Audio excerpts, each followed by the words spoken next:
Oi, oi, oi, meu povo, oi, oi, oi, minha pova, oi, oi, oi, meus heróis, oi, oi, oi, minhas heróias. Estamos aqui com a nossa aula número 3 sobre as tendências pedagógicas. Já disse anteriormente que essa aula sobre tendências seria subdividida em três. Na primeira aula, nós abordamos aí nos conteúdos gerais sobre as tendências, aí nós fizemos um ano passando sobre o todo. Na segunda aula, nós adentramos uma a uma das tendências tradicionais, das tendências renovada, progressivista, renovada, não diretiva e tecnicista. E agora estamos aqui com a tendência pedagógica progressista, repisando. Sabemos aí que as tendências pedagógicas, elas se subdividem em dois grupos. Não se esqueçam, por favor. São dois grupos as tendências pedagógicas. O primeiro grupo, as tendências pedagógicas liberais, e o segundo grupo, as tendências pedagógicas progressistas, sendo que as liberais se subdividem em quatro correntes, quais sejam tendência pedagógica tradicional, tendência pedagógica renovada progressivista, aí do Anísio Teixeira, os pioneiros da educação também, tendência pedagógica renovada, a tendência pedagógica renovada não diretiva de Carl Rogers e a tendência pedagógica liberal tecnicista. Tudo bem? E aqui a tendência pedagógica progressista, ela se subdivide em três. Por favor, minha gente, não se esqueçam. A progressista, ela se subdivide em três, quais sejam a libertadora de Paulo Freire, a libertária de Frainet e a tendência crítico-social dos conteúdos de Demerval Saviani. Depois dessa aula, eu asseguro a vocês que vocês não vão se esquecer. Tudo bem? Repisando como eu sempre faço. A tendência pedagógica progressista, ela se subdivide em três correntes: a libertadora, a libertária e a crítico-social dos conteúdos. Tudo bom? Sem mais delongas, vamos aqui dissecar, vamos aqui destrinchar, vamos aqui nos debruçar com muita acuidade sobre cada uma delas. O termo progressista aqui, diferente do progressivista, ali na renovada progressivista, aqui esse termo progressista, ele visa designar as tendências pedagógicas que partem de uma análise crítica das realidades sociais. Essa tendência aqui, ela sustenta implicitamente as finalidades sociopolíticas da educação. A pedagogia progressiva, ela não, aqui eles entendem, o Libânio, ele entende que não tem como institucionalizar essa tendência pedagógica, uma vez que a sociedade brasileira ela tende ao capitalismo. Contudo, essa pedagogia progressista, ela se posiciona como um instrumento de luta ao lado de todo um arcabouço aí de sindicatos, de professores e tudo, para as transformações sociais, tudo bem? Repisando, a pedagogia progressista, ela se posiciona como um instrumento de luta para as transformações sociais, ok? E já dito, ela se subdivide em três correntes ou três tendências, quais sejam a libertadora ou a pedagogia de Paulo Freire, mas é a libertadora, libertadora, grava isso aí, porque eu já fiz umas 5 provas desde Minas Gerais, desde Espírito Santo, em que eles, induzindo a erro, eles colocam que a pedagogia de Paulo Freire é a libertária. Não é. A pedagogia de Paulo Freire é a libertadora. A pedagogia libertária é de outro manifestante que nós vamos falar daqui a pouco. Tudo bem? Então, voltando, a pedagogia progressista se subdivide em três correntes ou três tendências, quais sejam libertadora de Paulo Freire, libertária, que ela reúne os defensores da autogestão pedagógica, diferente de Paulo Freire, tudo bem? E a crítico social dos conteúdos, que diferente dessas duas, essa tendência aqui, ela prima pelos conteúdos em confronto com as realidades sociais. O que que a crítica social dos conteúdos ela preza? Que os conteúdos eles têm que ser apresentados sim aos alunos, que os alunos, os estudantes, eles têm que aprender e apreender os conteúdos com o fim de transformação social. Demerval Saviani, ele acredita que só através dos conteúdos em que o aluno ele possa aprender esses conteúdos é que esse aluno será capaz de transformar a sociedade na qual está inserido. Tudo bem? E aqui nós vamos falar aqui a diferença de cada uma das pedagogias na questão da libertadora de Paulo Freire e da libertária, porque são duas palavras que confundem na hora da prova.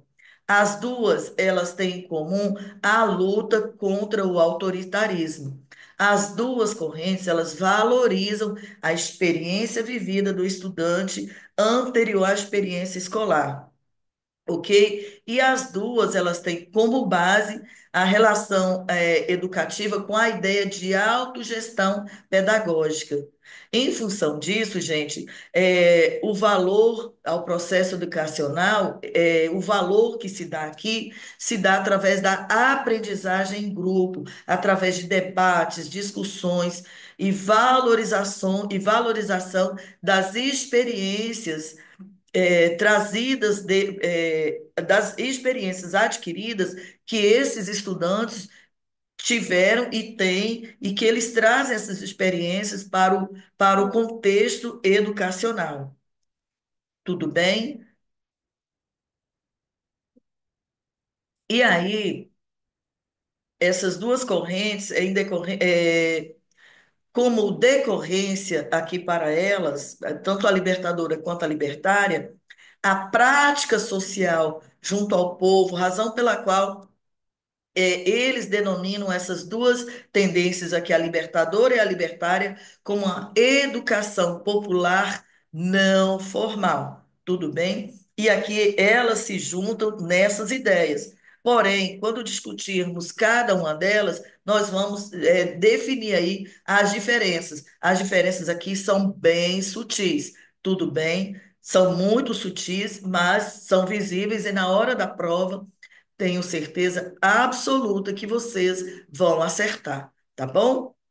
E a crítica social dos conteúdos aqui de Saviani, ele propõe a superação da pedagogia tradicional, a superação da pedagogia renovada, tudo bem? E ele valoriza a ação pedagógica enquanto inserida na prática social concreta, tudo bem? E aqui essa escola ela é entendida como a mediação entre o individual e o social. Essa escola ela vai ser uma mediadora entre o estudante e sua prática social. E aí ela vai exercer uma articulação entre a transmissão dos conteúdos e a assimilação ativa por parte desse aluno concreto. Esse aluno aqui não é aquele aluno idealizado, é aquele aluno concreto. E aí, essa educação aqui proposta, essa tendência aqui, ela vai inserir nesse contexto de relações sociais e de estudante, toda a articulação e todos os currículos, sendo que estes são criticamente reelaborados. E aqui nós vamos tecer sobre cada uma dessas tendências. Vamos começar primeiro pela libertadora, cujo manifestante principal principal e único é o Paulo Freire. Qual é o papel da escola aqui? Aqui ele já alerta que não é da pedagogia libertadora falar de ensino, já que sua marca de educação, de atuação, se dá na educação não formal. O que que é a educação não formal? É aquela em que o estudante adquire, ou o ser humano adquire fora do contexto escolar. É o aprendizado em que a criança, ou que o adulto, ou que qualquer ser humano, ele adquire no seu contexto social, no seu contexto ambiental. Isso aí se denomina de educação não formal. Um exemplo, eu preciso urgentemente aprender como gravar um vídeo de alta resolução, como gravar uma aula bacana para vocês, e eu não consigo encontrar esse aprendizado nas escolas. Talvez até consiga, mas aqui no meu contexto, no meu ambiente, eu posso procurar pessoas que possam me ensinar. Tudo bem? Isso aí se denomina educação não formal. Eu procurei um ambiente que não é aquele institucional para o meu aprendizado. Isso se dá também ao padeiro, ao jovenzinho, à pessoa que quer aprender as questões profissionais, a pantelaria, o artesanato, e aí ele procura esse aprendizado com outras pessoas ao seu derredor, que não seja um espaço institucional. É essa pedagogia defendida aqui por Paulo Freire, denominada como libertadora. Calma lá, que a pedagogia libertadora também ela entra no contexto institucional, tudo bom? E aqui, professores, educadores, todos eles engajados com o ensino escolar, eles adotam os pressupostos dessa pedagogia, como eu já alertei, tudo bem? Assim, quando se fala da educação em geral, disse que ela é uma atividade onde professores e alunos, mediados pela realidade, eles apreendem e aí eles extraem o conteúdo de aprendizagem, eles atingem um nível de consciência dessa mesma realidade, a fim de nela atuarem no sentido de transformação social. Aqui, o Paulo Freire, ele define a educação tradicional como uma educação bancária. Tudo bem? Grava isso aí. Paulo Freire, ele define a educação tradicional como uma educação bancária, como um banco. O aluno, ele é um banco em que o professor, ele deposita os conteúdos. O aluno ali, o cérebro dele, o aprendizado dele, é como se fosse um local de depósito. Daí a denominação de educação bancária, que tanto Paulo Freire critica. Gravem isso aí, que invariavelmente cai nas provas. A terminologia de educação bancária, que visa apenas depositar informações sobre o aluno. E quanto à educação renovada, olha o que que ele fala. A educação renovada, que ela poderia ser uma libertação psicológica individual, elas são domesticadoras do indivíduo. Então, Paulo Freire ele é bastante ferrenho aqui. Ele critica todas as tendências pedagógicas ali liberais, tudo bem? Ele faz uma crítica em relação a elas. Ele critica a tradicional, na qual aqui ele denomina o aprendizado como um aprendizado bancário, tudo bem? Uma educação bancária. E ele critica também a tendência liberal renovada, que aqui que poderia ser uma libertação dos alunos no seu sentido psicológico e individual, porém, ela se posiciona, isso na crítica de Paulo Freire, gente. Essa tendência renovada, aqui ela se posiciona como uma pedagogia domesticadora, porque em nada ela contribui para desvelar a realidade social de opressão. Desvelar, gente, é tirar o véu. tirar aquela coisa que obscurece uma visão pura da realidade. E aqui a educação libertadora, ela questiona concretamente a realidade das relações do homem com a natureza, do homem com os outros homens, visando a sua transformação. Daí ela ser denominada por também por uma educação crítica, tudo bem? A pedagogia libertadora, ela também é uma pedagogia crítica. E os conteúdos de ensino aqui nessa tendência pedagógica libertadora, eles são denominados temas geradores. Eles são extraídos da problemática vivida na prática dos estudantes. Tudo bem? Para Paulo Freire, não faz sentido você ensinar o texto lá, isso é sempre cobrado nas aulas de pedagogia. O Ivo viu a uva. Você vai alfabetizar o aluno, o Ivo viu a uva. Talvez esse Ivo, naquele contexto, ele nem saiba o significado da palavra uva. Talvez ele nem tenha acesso, nem tenha condições de comprar uma uva na sua vida. E aí é colocado aqui o Ivo viu a uva, no sentido dele é só um exemplo, que são coisas que não têm um significado à existência social, à existência ambiental daquele educando. Então, aqui tem que ter temas geradores que tenham significado e tenham que partir da problemática, da vida prática desses estudantes.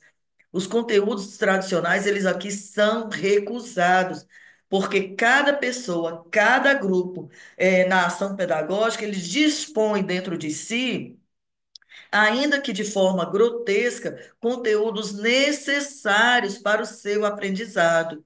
Tudo bom? O Paulo Freire, ele sempre parte de que o aprendizado tem que erigir do contexto social e ambiental do qual origina o educando. E aqui o importante não é a transmissão de conteúdos, mas sim despertar uma nova relação de experiência vivida. Os conteúdos aqui para o Paulo Freire, eles perdem a importância. Não que eles não tenham importância, por favor, minha gente. Os conteúdos têm importância sim, mas desde que eles partam da realidade desses estudantes. Tudo bem? E aqui, em relação aos conteúdos, esses conteúdos estruturados, o Paulo Freire ele considera uma invasão cultural aos saberes desses estudantes. Ele considera que esses conteúdos são depósitos de informações, porque eles não emergem do saber popular. Mais uma vez, eu alerto que a pedagogia do Paulo Freire ela não é contra os conteúdos, ao contrário, desde que esses conteúdos são importantes sim, desde que eles partam dos saberes populares, tudo bom? Aqui, olha só, se forem necessários textos de leitura, estes textos eles deverão ser redigidos pelos próprios estudantes, com a orientação do educador. Nesse ponto aqui, eu alerto que o professor aqui, ele é um mediador, tudo bom? O papel do professor aqui na tendência pedagógica libertadora, o professor, ele é um mediador do aprendizado. Aqui, em nenhum momento, o inspirador ou mentor da pedagogia libertadora, que é o Paulo Freire, ele deixa de mencionar o caráter político da pedagogia, porque o aprendizado para o Paulo Freire é um instrumento de luta, de transformação social. Aqui, segundo as próprias palavras dele, o aprendizado, desde que ela seja, impede que seja posta em prática termos sistemáticos nas instituições sociais antes da transformação social, tudo bem? Aqui, ó, em nenhum momento Paulo Freire ele deixa de mencionar o caráter essencialmente político dessa pedagogia. o que, segundo suas próprias palavras, essa pedagogia, o caráter político, se não for mencionado, ele impede que ela seja posta em prática em termos sistemáticos nas instituições oficiais antes da transformação da própria sociedade. Daí porque a atuação aqui da pedagogia libertadora se dê mais a nível da educação extraescolar, entenderam? Em geral, a pedagogia libertadora, ela se materializa, ela toma forma, na maioria dos casos, fora do contexto escolar, tudo bem? O que não impede que os pressupostos dessa pedagogia libertadora sejam adotados em muitas instituições por muitos professores. O método de ensino aqui, por ser um ato de conhecimento, aqui, para ser um ato de conhecimento, a alfabetização de adultos demanda entre educadores e educandos uma relação de diálogo, aquela em que os sujeitos do ato de conhecer-se encontram mediatizados pelo objeto a ser conhecido. Ou seja, o professor aqui, ele é um mediador dos conteúdos do conhecimento. E aqui o diálogo, ele engaja ativamente em ambos os sujeitos, ou seja, professor e aluno, do ato de conhecer. Educador, educando, educando, educador. Ou seja, aqui ambos se completam, tanto o educador quanto o educando, ou vice-versa. Tudo bem? Assim sendo, a forma de trabalho educativo em grupo de discussão, a quem cabe autogerir a aprendizagem, definindo o conteúdo e a dinâmica das atividades. O professor, ele é um animador por princípio, ele deve descer ao nível dos alunos. Como dito, né, o Paulo Freire ele critica a pedagogia tradicional, no qual o professor ele está aqui no patamar acima dos alunos. E aqui ele pede, ele orienta que o professor esteja no mesmo nível dos alunos, adotando-se e o professor ele se adapta às características dos alunos, ao desenvolvimento próprio de cada grupo. O professor aqui, ele caminha junto aos alunos, ele intervém o mínimo possível dentro desse contexto educacional, embora não se furte, quando necessário, de fornecer as informações sistematizadas. Tudo bom? Relembrando, o professor aqui, ele é um mediador.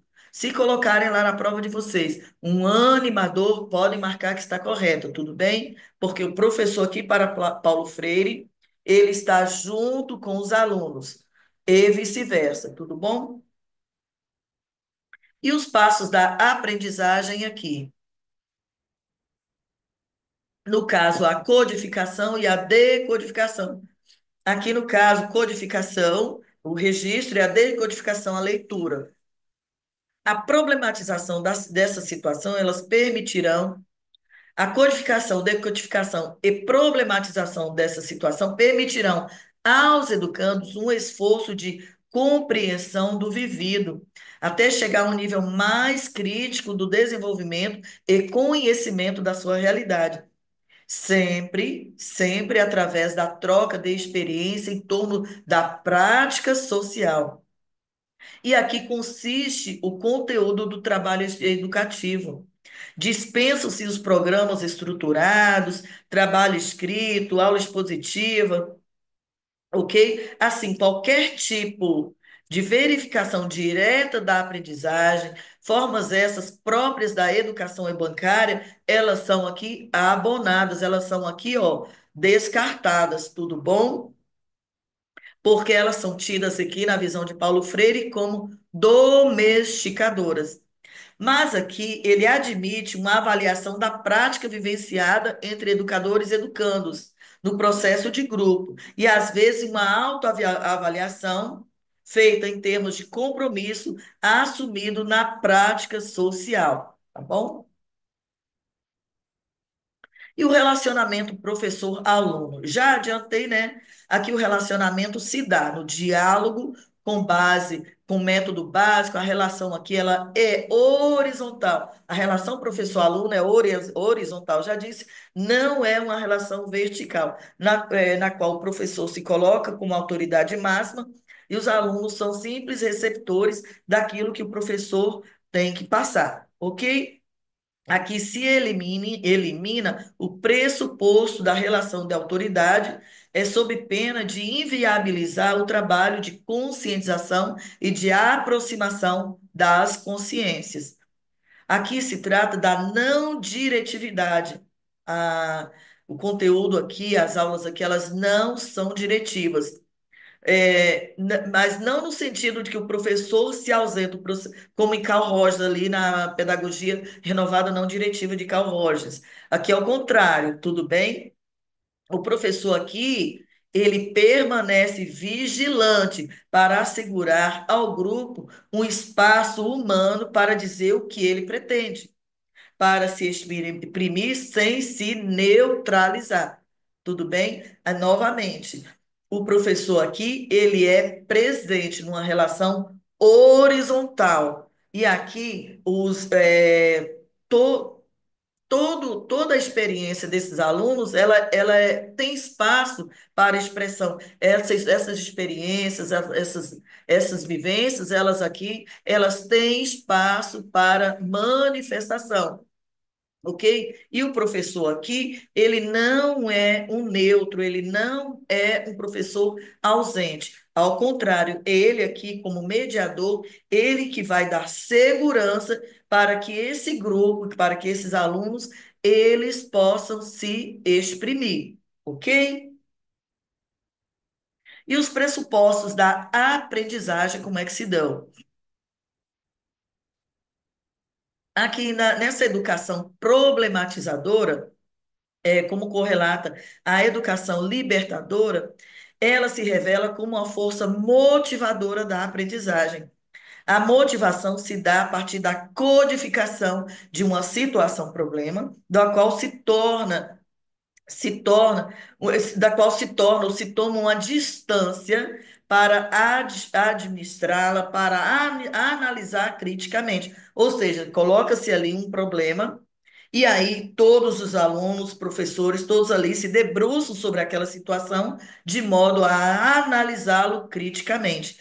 Essa análise, ela envolve o exercício da abstração, através do qual os alunos ou nós, todos que estão ali presentes, eles procuram alcançar por meios de representação da realidade concreta e a razão de ser dos fatos em si.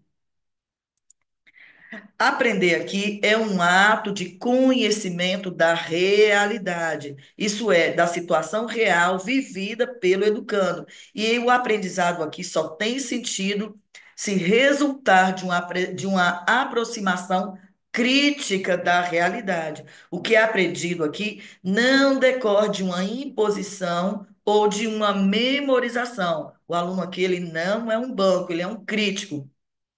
O aprendizado aqui, ele decorre do nível crítico do conhecimento, no qual se chega ao processo de compreensão e de reflexão crítica.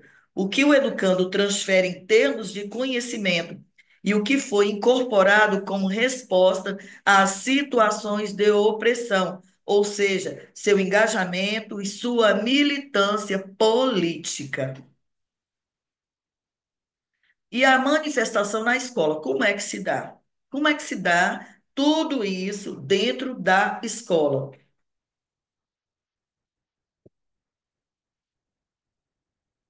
Ah, o exercício dessa pedagogia, ele tem uma influência expressiva nos movimentos populares, já falei, né?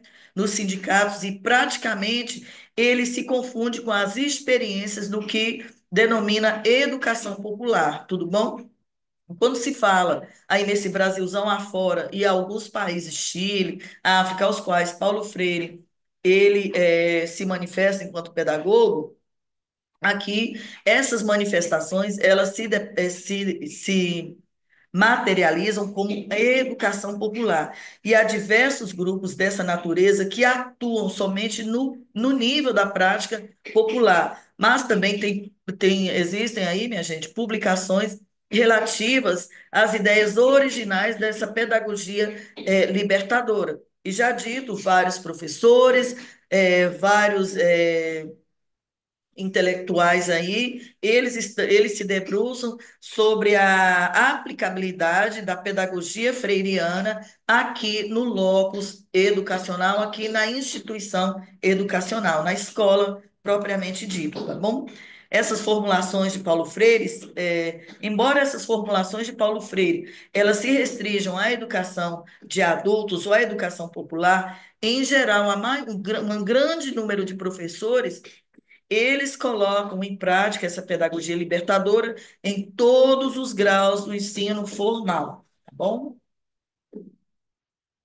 E aqui nós encerramos sobre a pedagogia libertadora, palavras-chave que eu quero que vocês gravem. Libertadora é diferente de libertária e libertadora é diferente de liberal. A pedagogia de Paulo Freire é a pedagogia libertária. Desculpa, olha eu errando aí na prova, induzindo vocês a erro. Não é. A pedagogia de Paulo Freire é a pedagogia libertadora, a tendência pedagógica libertadora, no qual existe a crítica de que o estudante ele não é um banco. Ele não é um banco no qual o professor deposita os conteúdos. E essa tendência pedagógica libertadora, ela objetiva que todo aprendizado ele tem que sair da prática social para o individual. Tudo bem? Vamos lá agora para a tendência pedagógica libertária. Quem são os manifestantes aqui? Labrô, Frainet, Miguel Gonzalez, Maurício Trachtenberg, enfim, tem vários aí defensores aí da tendência progressista libertária. Qual é o papel da escola aqui? Na pedagogia libertária, ela espera que a escola exerça uma transformação na personalidade dos alunos no sentido libertário e de autogestão. Tudo bem? O aluno aqui, ele é induzido a autogerir seu próprio aprendizado. A ideia básica aqui é introduzir modificações institucionais a partir de níveis subalternos que, em seguida, vão contaminando todo o sistema educacional. A escola que ela instituirá com base na participação grupal. Deixa eu pegar um lenço aqui que eu estou suando, tá calor aqui, gente. Enfim. Aqui a escola aqui, ela instituirá como base da participação grupal, na participação de grupo, mecanismos institucionais de mudança, assembleias, conselhos, eleições, reuniões, enfim. Na pedagogia libertadora de Paulo Freire, a educação é popular, a educação é não formal. Aqui não, ele já parte do locus educacional, da escola. Tudo bem? A libertária já parte de uma transformação já dentro da escola.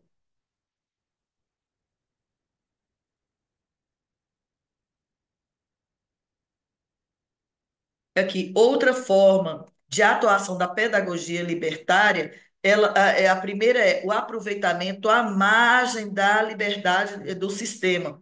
Aqui ela visa criar grupos de pessoas com princípios educativos autogestionários, aqui associações, grupos informais, escolas autogestionárias. E aqui há aqui um sentido expressamente político, à medida que se afirma o indivíduo como produto social e que o desenvolvimento individual somente se realiza no coletivo. Tudo bem? Aqui, a autogestão é o conteúdo, é o método, e tudo dentro da autogestão resume tanto o objetivo pedagógico quanto o político. A pedagogia libertária, na sua modalidade mais conhecida, É a pedagogia institucional, que pretende ser uma forma de resistência à burocracia, como instrumento de ação dominadora do Estado, em que tudo controla, professores, programas, provas, enfim, retira aqui a autonomia da escola. Então, essa pedagogia libertária, ela visa ser um instrumento político para combate à burocratização do Estado, tá bom?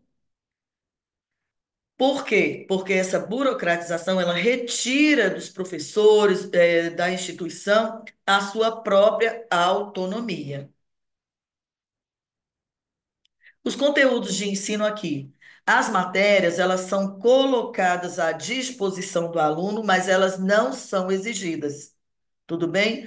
Os alunos, eles têm acesso às matérias, mas aqui não existe uma exigência de que eles aprendam essa matéria. São um instrumento a mais, porque é importante que o conhecimento, ele resulta de experiências vividas em grupo, especialmente os mecanismos de participação crítica. Ou seja, a escola ou a instituição, ela dispõe as matérias aos alunos, porém, se ele sentir necessidade de aprender, tudo bem. Se não, tudo bem, não existe exigência formal, ok? E o que ele deve aprender são as experiências em que o grupo ali ele vivenciou e aprendeu, tudo bem? O conhecimento aqui não é uma investigação cognitiva do real para extrair um sistema de representação mental, mas uma descoberta de respostas às necessidades e exigências da vida social. Assim, os conteúdos aqui nessa pedagogia libertária, eles propriamente ditos são os que resultam das necessidades e interesses manifestos pelo grupo e que não são necessariamente nem indispensáveis a matérias garantidas de estudo. Tudo bem? E o método de ensino aqui? O método de ensino aqui é na vivência grupal, tudo bom?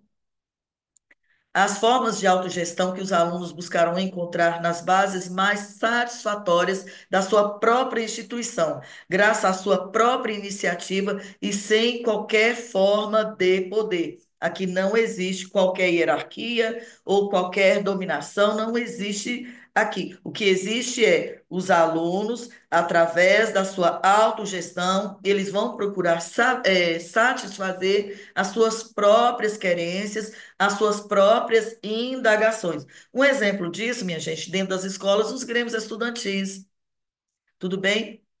Ali no Grêmio, ou nos grupos ali que se formam dentro da escola, os alunos ali, eles procuram investigar como vai funcionar, tudo em grupo, tudo em coletivo. Isso aí é uma vertente da educação, da tendência pedagógica libertária, tudo bem?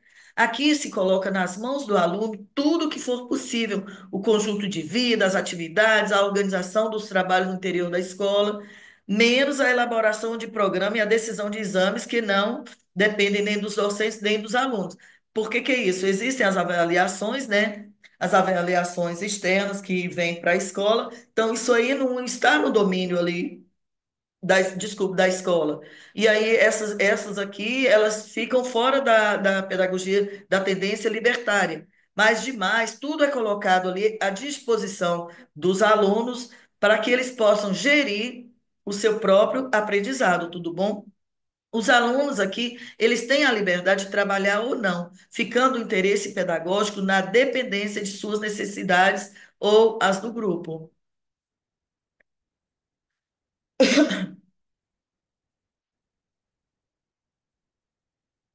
Aqui, o programa da autonomia, excluída qualquer direção fora do grupo, se dá num crescendo. Primeiramente, oportuniza um contrato, os contatos de abertura, de relações informais entre os alunos. E aí, esse grupo começa a se organizar de modo que todos possam participar de discussões, cooperações, assembleias, enfim. Tudo isso são diversas formas de participação e se expressa pela palavra de quem quiser fazer. Ou seja, aqui existem as reuniões de grupo, né? Todo mundo participa, todo mundo tem vez, todo mundo tem voz. E aí, aquele que quiser fazer o uso da palavra, ele tem esse direito. E quem não quiser, pode se retirar naturalmente. Tudo bom? Aqui no terceiro momento, o grupo se organiza de forma mais efetiva e, finalmente, no quarto momento, existe a execução do trabalho, tá bom? É a mesma coisa quando a gente formula uma associaçãozinha como eu, ali nós temos as reuniões de trabalho, como é que vai se dar, todos têm vez, todos têm voz, e aí tem um segundo momento de como se deu aquele trabalho, e aí, no terceiro momento, tem como é que foi a organização, enfim. E aí, o último momento que se dá como é que é a execução desses trabalhos em grupo. E a relação professor-aluno? Aqui, na pedagogia institucional, ela visa, em primeiro lugar, transformar a relação professor-aluno no sentido da não diretividade. Isto é, aqui desde o início, existe a ineficácia e a nocividade de todos os métodos e obrigações e ameaças. Aqui, os métodos pedagógicos, tudo isso aqui, eles não têm vez. Tudo bem? Aqui não tem espaço nessa pedagogia libertária. E aqui, embora o professor e aluno sejam desiguais e diferentes, nada impede que o professor ele se ponha a serviço do aluno. E aqui o professor ele não vai impor suas concepções e ideias e nem vai transformar o aluno em objeto. O professor aqui ele é um orientador, ele é um catalisador, e ele se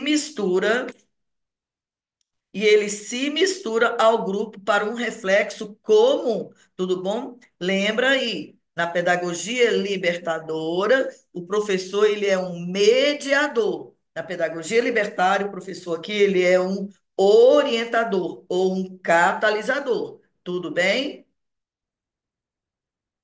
Se os alunos são livres frente ao professor, também este é em relação aos alunos. O professor ele pode aqui recusar-se a responder a alguma pergunta, pode permanecer em silêncio. Entretanto, essa decisão, essa liberdade de decisão, ela deve ter um sentido claro. Se um aluno resolve não participar do grupo e o faz porque ele não se sente integrado, esse grupo ele tem responsabilidade sobre este fato e vai se posicionar diante, tudo bom? Aqui é a questão da inclusão. O aluno ele não está se sentindo integrado. E aí, o grupo, ele é responsável por essa não integração desse aluno, tá bom? E aí, todas as decisões aqui, nesse contexto da tendência libertária, o grupo, ele é o autor, o ator principal, tudo bom? E aí esse grupo desse aluno que aparentemente ele não foi integrado, esse grupo ele vai analisar o que que ocorreu, se esse aluno precisa ou não de ajuda, enfim. E aí depois o grupo vai dar uma resposta para a efetiva integração desse aluno que ora não estava integrado nesse contexto. No mais, ao professor aqui, ele também é um conselheiro ou um instrutor, monitor à disposição do grupo. Tudo bem? O professor aqui, ele é um orientador, ele é um conselheiro ou um instrutor monitor à disposição do grupo. Em nenhum momento o papel de professor se confunde com o modelo, pois a pedagogia libertária recusa qualquer forma de autoridade. Lembra, a pedagogia libertária, ela não aceita a autoridade. Qualquer forma de poder ou autoridade é rechaçado aqui. E os pressupostos da aprendizagem aqui, como é que eles se dão? As formas burocráticas das instituições existentes, por seu traço de impessoalidade, elas comprometem o crescimento pessoal. Isso aqui é uma crítica feita que a tendência libertária faz às instituições formais, tudo bem? Então, essas formas burocráticas, elas comprometem o desenvolvimento pessoal desses alunos. A ênfase aqui, ela se dá na aprendizagem informal. Tudo bem? O que que é aprendizagem informal? É aquela fora do espaço institucional, é aquela aprendizagem que não tem uma sistematização, mas que também é considerado um aprendizado. Um exemplo, como é que uma pessoa vai aprender a fritar um ovo? É uma aprendizagem informal, porque não houve uma formalidade para este aprendizado, ele se dá fora da instituição. E aqui na da tendência pedagógica libertária, existe a valorização deste aprendizado informal, tudo bom? E esse aprendizado, ele se dá via de grupo, aqui nessa tendência libertária. A negação de, aqui essa tendência, ela nega toda forma de repressão que visa favorecer, ela nega toda forma de repressão que visa favorecer o desenvolvimento de pessoas mais livres. Gente, eu acho que essa frase aqui está errada. Repisando aqui, a ênfase na aprendizagem informal, via de grupo, e ela nega toda forma de repressão, e ela visa favorecer o desenvolvimento de pessoas mais livres. Tudo bem? A motivação está, portanto, no interesse de crescer dentro de uma vivência grupal, pois supõe-se que o grupo desenvolva a cada um dos membros a satisfação de suas próprias aspirações e necessidades. Tudo bem? Depois eu vou corrigir esse parágrafo aqui, que aparentemente ficou errado, tá bom? Eu vou colocar lá no grupo de vocês o texto original do Libânio, acho que já coloquei, e aí vocês averiguam essas terminologias aí para mim, tá bom? Do que foi publicado oficialmente. Somente o vivido, aqui, ó, olha o que a libertária propõe. Somente o vivido, o experimentado ou incorporado é utilizável em situações novas. Isso aí já caiu em prova, viu, gente? Repisando, somente o vivido, o experimentado ou incorporado é utilizável em situações novas. Assim, o critério de relevância do saber sistematizado é seu possível uso prático. Por isso mesmo, não faz sentido qualquer tentativa de avaliação da aprendizagem, ao menos em termos de conteúdo. Aqui tem outras tendências correlatas à tendência pedagógica libertária. Eu vou ler o texto rapidinho, porque eu não acredito que essas outras tendências elas caiam na prova de vocês. Em geral, o que eles cobram são as 7, tá bom? Aqui eles colocaram outras, mas, enfim. A pedagogia libertária abrange quase todas as tendências anti-autoritárias em educação. Entre elas, aqui tem a anarquista, existe sim, mas o anarquismo aqui não é no sentido de fazer bagunça, essas coisas, não. A tendência pedagógica anarquista aqui é no sentido de contradição a toda forma de dominação, tá bom? A psicanalista, enfim, tem várias outras tendências pedagógicas aqui, mas o que é cobrado são só essas. E agora chegamos na última delas, que é a tendência progressista crítico-social dos conteúdos. Minha gente, cuidado, porque quem é o autor principal aqui é o Demerval Saviani. Tá bom? Já adianto aqui, o que eu puder colocar de informações sobre esse intelectual, porque quando falarmos sobre ele, já sabemos que ele é o fundador dessa teoria, né? Ele é o defensor dessa tendência progressista, crítico social dos conteúdos. O que que Demerval Saviani ele prevê? Que os conteúdos eles têm sim que ser aprimorados, têm que ser sim aplicados aos estudantes, os estudantes têm sim que aprender os conteúdos, porque só através desse aprendizado dos conteúdos eles poderão estar equipados para terem um instrumento de luta e transformação social. Tudo bom? Qual é o papel da escola aqui? A difusão dos conteúdos aqui, ela é tarefa primordial, mas não são conteúdos abstratos. Aqui para o Demerval, são conteúdos vivos, concretos e, portanto, indissociáveis à realidade social. A valorização da escola como um instrumento de apropriação do saber é o melhor serviço que se presta aos interesses populares, já que a própria escola ela pode contribuir para acabar com a seletividade social, com a segregação social e tornar esse ambiente democrático. Se a escola é parte integrante de todo o ser social, agir dentro dela é também agir em rumo à transformação da sociedade. Se o que define uma pedagogia crítica é a consciência de seus condicionantes históricos sociais, a função da pedagogia dos conteúdos é dar um passo à frente no papel transformador da escola a partir das condições existentes. Tudo bem?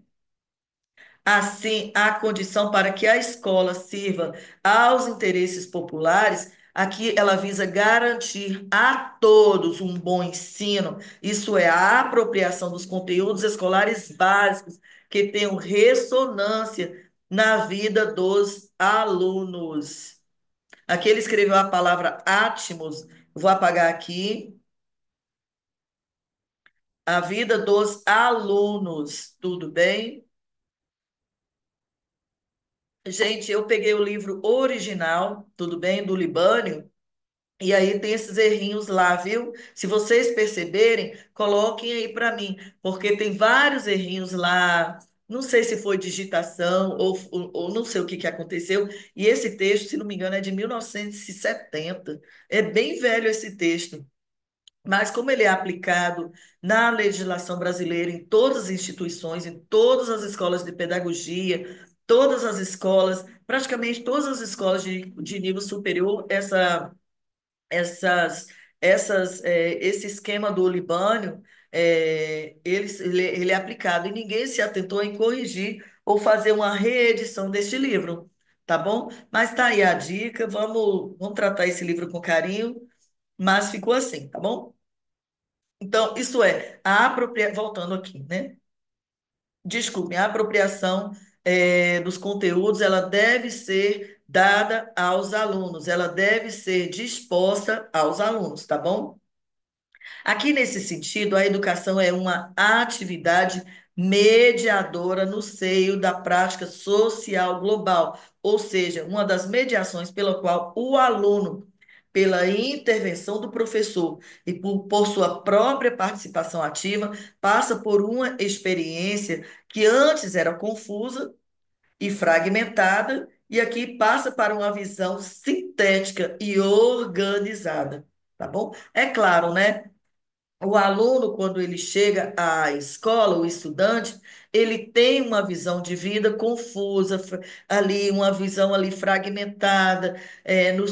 No primeiro aninho é só uma pro, e aí vai passando por vários professores. Quando chega no sexto, nos anos finais do ensino fundamental, é aquela miscelânea de professores, de especialistas. Então, antes, a experiência desse educando ela era confusa, fragmentada ou sincrética.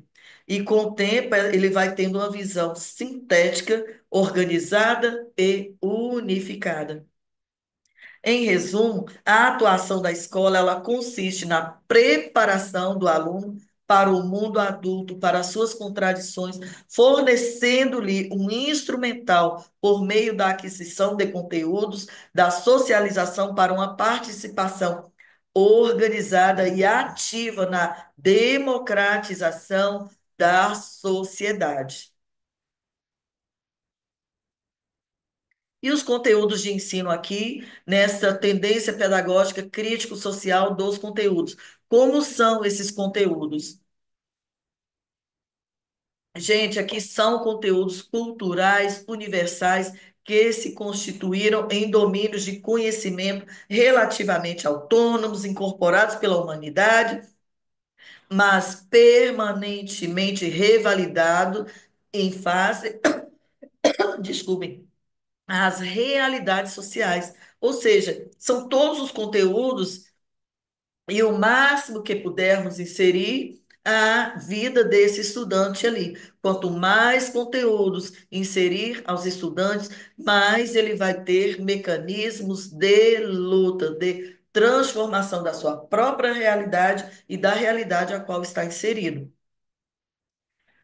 Embora se aceite que os conteúdos são realidades exteriores aos alunos que devem ser assimilados e não simplesmente reinventados, eles não são fechados, refratários às realidades sociais.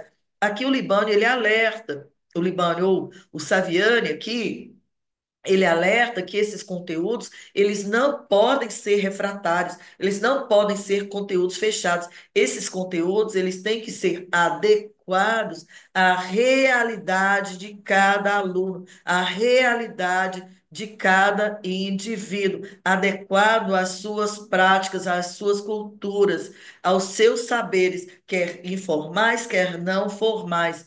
Tudo bem? Eu posso sim ensinar filosofia grega partindo ao meu aluno, partindo da sua própria realidade, desde que eu adeque esse currículo, a esse conteúdo, à realidade do meu estudante, tá bom? Não basta que os conteúdos sejam ensinados, eles têm que ser bem ensinados. É preciso que esses conteúdos eles se liguem de forma indissociável a uma significação humana e social. Essa maneira de conceber os conteúdos do saber não estabelece uma oposição à cultura erudita, ao contrário, e com popular ou espontânea, mas uma relação de continuidade, ou seja, essa erudição aqui, o que o Demerval ele prevê, que esses conteúdos partindo da realidade, eles não são oposição a uma cultura erudita, ou à cultura popular, ou à cultura espontânea. Ao contrário, eles são uma continuidade. E dessa forma, progressivamente, se passa de uma imediata desorganização ao conhecimento sistematizado. Ou seja, eu vou apresentar ao meu aluno conhecimento que ele ainda não detém, mas que aparentemente é um conteúdo mais erudito. O que que ocorre? Vai haver sim uma aparente desorganização no aprendizado daquele aluno, na sua forma de ver aquele conteúdo, mas à medida que for sedimentando esse aprendizado, esse conteúdo ele começa a ser sistematizado. Na primeira apreensão da realidade, embora seja errada, não que a primeira apreensão da realidade seja errada, mas é necessário uma ascensão, uma forma de elaboração superior conseguida pelo próprio aluno com a intervenção do professor. O professor aqui em Saviani, ele é um interventor, tudo bem? E como é que é a postura da pedagogia dos conteúdos? Ao admitir um conhecimento relativamente autônomo, a, ao admitir, só um pouquinho aí, pronto. Aqui, como é a postura dessa pedagogia aqui? Ao admitir um conteúdo, um conhecimento relativamente autônomo, assume o saber como um conteúdo relativamente objetivo, mas ao mesmo tempo introduz-se aqui nessa aprendizagem uma reavaliação crítica desse mesmo conteúdo. Tudo bem? Ou seja, nós aplicamos o conteúdo aos alunos ao mesmo tempo que os induzimos a ver com criticidade aquilo que foi aprendido. No papel do professor, trata-se de um lado de obter o acesso do aluno aos conteúdos. Os alunos, eles têm sim que ter acesso a todos os conteúdos que eles são necessários. Tudo bem? E esses conteúdos, eles têm que ligar a sua experiência concreta e a continuidade do seu aprendizado, proporcionando a esse aluno os elementos de análise crítica que o ajudem a ultrapassar a experiência, os estereótipos, as pressões difusas e ideológicas dominantes. Isso se denomina de ruptura, tudo bem? O aluno ele vai aprender sim os conteúdos e aí depois de aprendido esses conteúdos ele vai olhá-los de forma crítica para que ele ultrapasse a experiência, os estereótipos e aí eles podem através dessa apreensão e ultrapassar esses estereótipos, difundir uma ruptura nessas questões de dominação, nessas questões tão nefastas à sociedade, tudo bom? Dessas considerações resulta claro que o que se pode ir do saber engajado político, mas não o inverso, sob o risco de afetar a própria especificidade do saber e até cair-se numa forma de pedagogia ideológica, o que se critica na pedagogia tradicional e na pedagogia nova, tudo bom? Aqui, o Saviani, ele pede que, através dessas considerações, que haja um resultado claro do que se pode ir do saber engajado e político, mas não o inverso, ou seja, sob o risco de afetar a própria especificidade do saber e cair-se, numa forma de pedagogia ideológica. Tudo bem? Ele aqui, ele pede que não haja uma pedagogia ideológica. Por que não, gente? Porque havendo essa pedagogia ideológica, vai suprimir o raio de visão de qualquer indivíduo. O indivíduo ele tem que ter uma visão holística do todo, ok? Porque se ficar num campo só da ideologia, vai suprimir outros aprendizados, o que não é visto aqui. Os métodos de ensino, como se dão? Os métodos de ensino aqui, gente, eles são subordinados aos conteúdos, tudo bem? Se o objetivo é privilegiar a aquisição do saber e de um saber vinculado às realidades sociais, é necessário que os métodos favoreçam a correspondência dos conteúdos aos interesses dos alunos e que estes possam reconhecer nestes conteúdos o auxílio ao seu esforço e compreensão da realidade prática e social. Assim, não se trata de dogmatismo. Aqui o Saviani ele alerta, essa pedagogia ela não é dogmática ou é ou uma transmissora dos conhecimentos da pedagogia tradicional, ao contrário. E ela também não é uma substituição de descoberta, investigação, enfim, ou de livre expressões de opiniões, como se pudesse ser inventado pela criança ou da concepção da pedagogia renovada. Aqui ela se difere da pedagogia tradicional, ela se difere da pedagogia renovada, tudo bem? Aqui ela não pretende que os conteúdos sejam dogmáticos. Os métodos de uma pedagogia crítico-social aqui nesse contexto, eles não partem de um saber artificial, depositado a partir de fora, nem do saber espontâneo. Tudo bem? O saber espontâneo ali na educação formal e informal. E ou de um saber tradicional, em que o aluno é um banco. Não é isso.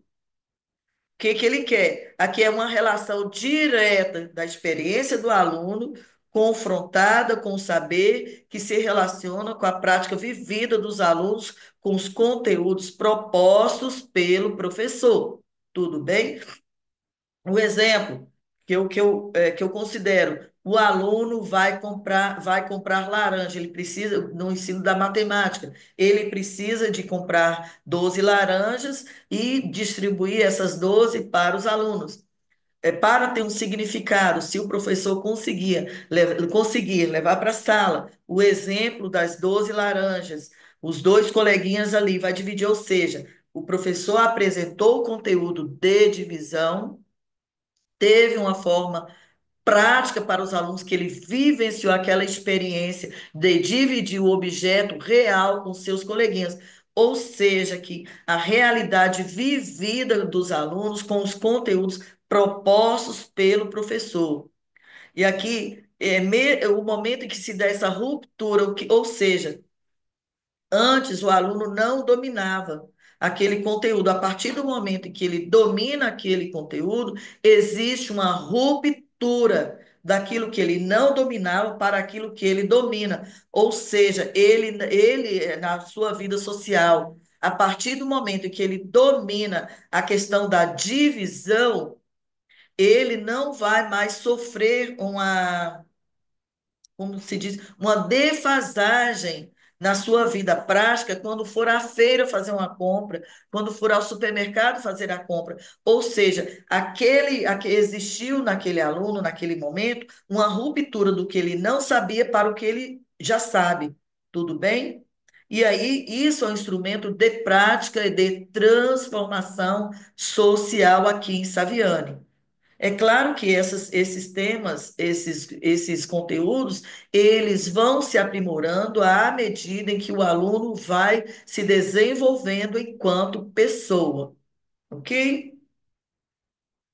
Em outras palavras, a aula ela começa pela constatação da prática real, havendo em seguida a consciência dessa prática no sentido de referi-la aos termos do conteúdo proposto, de forma de confronto entre a experiência e a explicação do professor. Ou seja, vai se da ação à compreensão da ação, até a síntese de que não é outra coisa senão a unidade entre a teoria e a prática. Aqui em Saviani existe a unificação da teoria com a prática. Tudo bem? A relação professor-aluno aqui. Aqui, o conhecimento ele resulta de trocas, ok? Que estabelece com a interação do meio natural, social, cultural e o sujeito. E o professor aqui em Saviani, ele é também um mediador entre a relação. Então, a relação aqui, ela consiste no provimento de condições para que os professores possam colaborar para o progresso dos alunos. O papel do adulto aqui, ele é insubstituível e se acentua com a participação do aluno nesse processo, ou seja, o aluno, com sua experiência imediata no contexto cultural, participa na busca da verdade, ao confrontá-la com os conteúdos e modelos expressos pelo professor. Aqui na pedagogia crítico-social dos conteúdos, o professor, como em Paulo Freire, o professor aqui, ele é um mediador, tá bom?